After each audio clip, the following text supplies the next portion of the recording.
여러분 안녕하십니까? 광주 MBC 뉴스데스크 시작합니다. 광주 5개 기초의회 가운데 가장 큰 규모인 북구의회에서 새 의장 선출을 놓고 잡음이 일고 있습니다. 보통은 의원들끼리 경선을 통해 선출하는데 선출 방식을 놓고 논란이 일자 민주당 지역위원회가 나이가 제일 많은 다선 의원을 의장에 추대해달라고 구의원들에게 안내하고 나선 겁니다. 임지은 기자가 취재했습니다.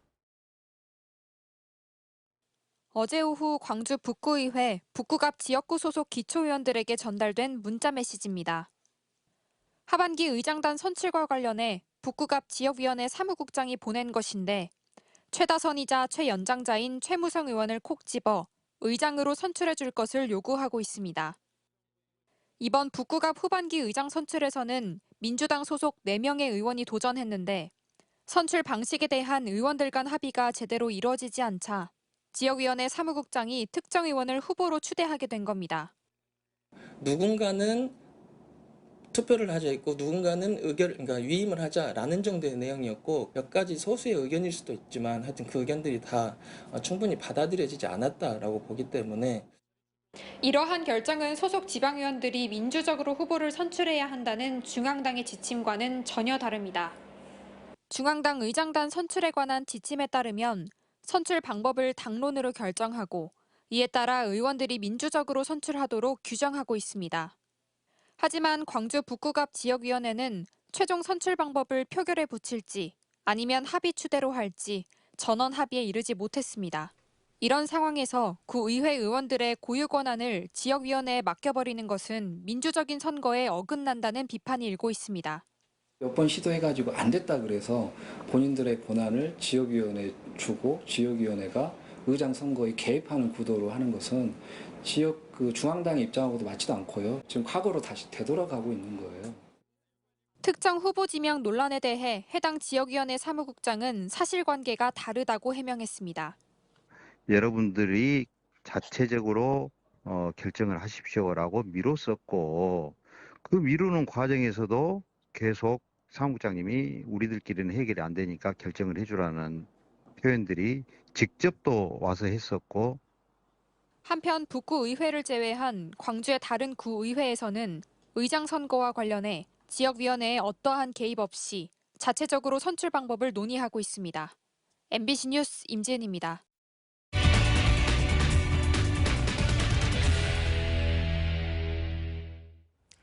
내년 말 호남고속철 2단계 사업 완공으로 무안공항에 고속철 정차역이 생기지만 광주 군공항과 민간공항이 동시에 오지 않을 경우 인구 유입 효과는 크게 떨어질 것이라는 게 전문가들의 전망입니다. 상황이 이런데도 무안군은 광주 군공항이 와야 한다면 민간공항도 필요 없다는 입장인데요. 어제는 군공항이 오면 소음 때문에 지역이 소멸할 것이라는 주장에 대해 보도해드렸었죠.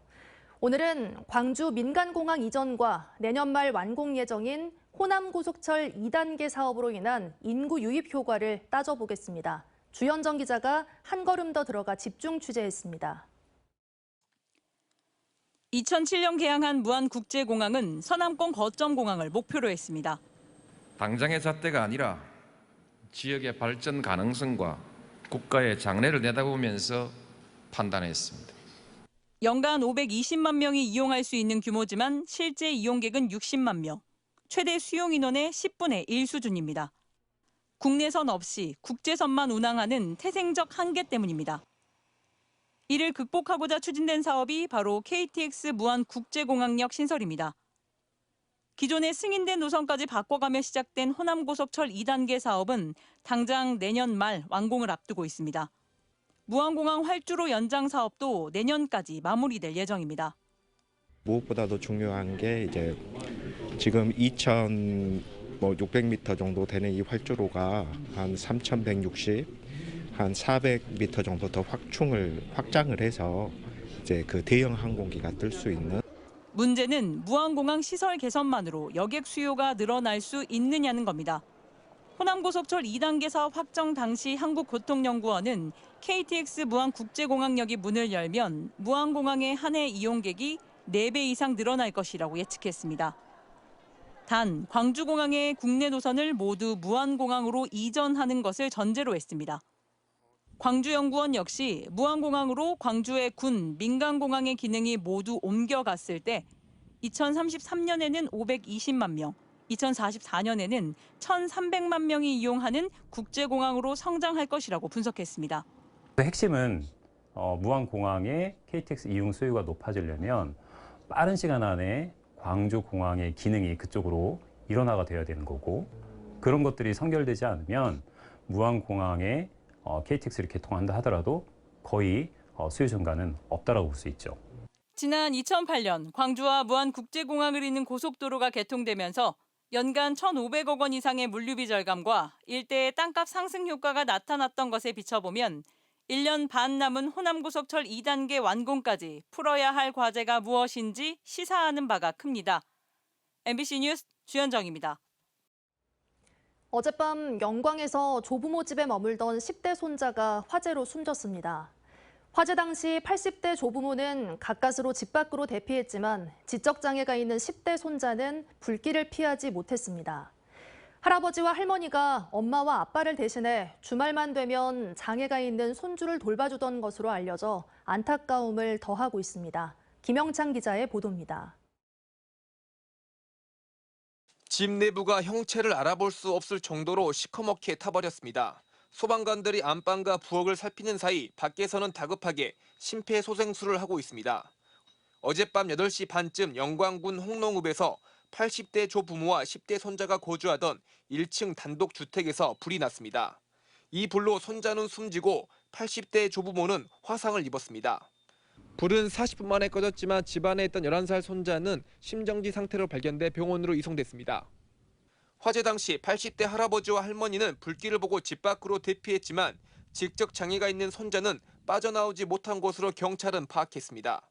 뒤늦게서야 손자가 없는 것을 확인하고 할아버지가 집 안으로 들어가려 했지만 불은 이미 걷잡을 수 없이 커졌습니다. 할아버지는 오래전 얼굴에 화상을 입어 안면 장애가 있고 할머니는 고동이 불편한 것으로 알려졌습니다.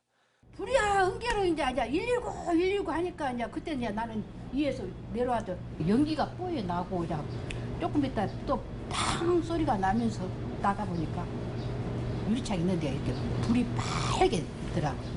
출동한 소방관에게 발견된 손자는 병원으로 이송됐지만 2시간 만에 숨졌습니다. 80대 할아버지와 할머니는 부모를 대신해 주말만 되면 장애가 있는 손자를 돌봐준 것으로 알려졌습니다. 경찰과 소방은 손자가 머물던 작은 방에서 화재가 시작된 것으로 보고 정확한 화재 원인을 조사하고 있습니다. MBC 뉴스 김영창입니다. 기아 타이거즈가 선두 질주를 이어가는 가운데 김도영 선수가 전반기에 20홈런 20도루라는 또 하나의 의미 있는 기록을 썼습니다. 하지만 마무리 정혜영 선수가 어깨 염증 소견으로 엔트리에서 말소돼 불펜진 불안이 선두 수성의 최대 위험 요인이 되고 있습니다. 한신구 기자의 보도입니다. 0대5로 끌려가던 4회, 김도영 선수가 류현진을 상대로 벼락 같은 홈런을 때려내자 곧바로 최영우가 연속 타자 홈런으로 화답하고 끝까지 뻗어갑니다. 최영우의 백투백. 다음해엔 나성범이 3점 홈런으로 승부의 균형추를 맞춥니다. 넘어왔어요. 나성범의 밀어칠 라인 드라이브 홈런, 석점 홈런. 팀은 9회 홈런을 얻어맞으며 졌지만 중심 타선의 무게감은 확실히 보여줬습니다. 기아 타이거즈는 지난주 주중과 주말 3연전에서 위닝 시리즈를 거두며 4승 2패로 2위 삼성에 2게임 차 선두를 유지했습니다. 이 기간 김도영 선수는 올 시즌 20번째 홈런을 때려내면서 올스타 휴식기 이전에 20홈런 20도루 클럽에 가입했습니다. 박재홍과 이병규에 이어서 국내 선수로는 3번째, 2015년 에릭 테임즈에 이어서 9년 만에 시즌 전반기에 22시 클럽에 가입한 건데 김 선수는 특히 홈런 공동 2위와 최다 안타 3위, 타율 6위 등 타격 전 부문에서 상위권에 이름을 올리며 3년차 선수로는 믿기지 않은 새로운 역사를 써가고 있습니다. 40대 나이에도 타점 선두로 활약하고 있는 최영우와 서서히 0점을 잡아가고 있는 나성범, 그리고 회복 조짐을 보이는 소크라테스까지 중심 타선도 완전체를 향해 가고 있습니다.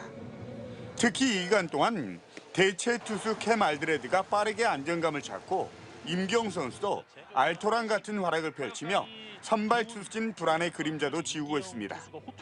그렇지만 공수의 찬물을 끼얹는 잦은 주루 미스와 실책 등 불안 요소가 여전하고 피로 누적에 따른 불펜진 과부하는 선두를 위협하는 요소입니다.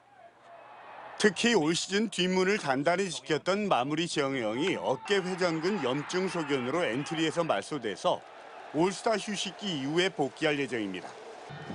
기아 타이거즈는 이번 주 하위권으로 처져 있는 롯데와 키움을 상대한 뒤 다음 주 초 삼성 3연전을 끝으로 올 시즌 전반기를 마무리하는데 이 기간 동안 불펜진 운영이 선두 수성의 관건이 될 것으로 전망됩니다. MBC 뉴스 한신구입니다. 여름철 대표적인 보양식인 갯장어가 제철을 맞았습니다. 여수도 갯장어 잡이가 한창이지만 최근 어획량은 늘고 수요는 줄면서 산지 가격이 크게 떨어져 거래되고 있습니다. 보도에 최황지 기자입니다. 어선들이 위판장 앞에 줄줄이 정박해 있습니다. 선상에서 펼쳐지는 경매장은 좋은 갯장어를 고르기 위한 중매인들로 가득합니다. 날개 돋친 듯 팔리는 갯장어. 그런데 어민들의 표정엔 실망감이 역력합니다. 진짜 이달에 최고 가격이 비싼데 이달에 올해 가격이 예년 같지 않겠어요. 너무 또 많이 나고 그렇게 돈이 안 돼. 최근 경매되는 대형 갯장어 1kg의 낙찰가는 15,000원. 같은 무게로 3만 원 넘게 받았던 지난해와 비교해보면 반토막 수준입니다. 올해 갯장어 생산량이 큰 폭으로 늘었기 때문입니다. 지난달부터 여수 수협에서 위판되는 갯장어 판매량은 108톤, 지난해보다 20% 늘었습니다. 작년에는 계속 그 물때에 맞춰서 조업은 계속 했었거든요. 올해는 물량은 많은데 가격이 떨어지다 보니 조업하는데 지장이 많아서 올해는 조업을 중간중간 잠시 쉬는 경향이 많습니다. 갯장어 가격 하락은 소비자들의 수요가 준 것도 한몫하고 있습니다. 6월에서 5월로 어획 시기는 빨라졌지만 비싼 가격에 소비자 수요가 크게 줄면서 공급을 따라가지 못하는 겁니다. 여수의 대표 하모거리도 최근 손님 감소를 실감하고 있습니다. 이제 평일 때도 조금 다니고 관광객들이 그랬었는데 올해는 주말 아니고는 조금 적어진 것 같아요. 작년보다 조금 수요가 줄었습니다. 여름철이면 보양식으로 인기가 높지만 어획량이 적어 항상 귀한 대접을 받아오던 갯장어. 올해는 때 아닌 어획량 증가와 이에 따른 가격 하락으로 어민들의 시름만 깊어지게 됐습니다. MBC 뉴스 최황지입니다. 5.18 진상규명조사위원회가 4년 6개월간의 공식 활동을 마치고 최종 보고서를 대통령과 국회에 보고했습니다. 5.18 조사위는 오늘 서울 중구 5.18 조사위 대강당에서 종합보고서 대국민 보고회를 열고 조사 결과와 권고사항이 포함된 종합보고서를 작성해 대통령과 국회에 보고했다고 밝혔습니다. 한편 5월 정신 지키기 범시도민 대책위원회 등 광주 시민단체 협의회는 이번 보고서에 대해 5.18 조사위가 체로키 파일 등 중요 문서에 대한 조사도 하지 않는 등 부실 조사를 해 오히려 5.18 왜곡과 폄훼 소지가 커졌다며 5월 영령께 석고대죄하라고 주장했습니다.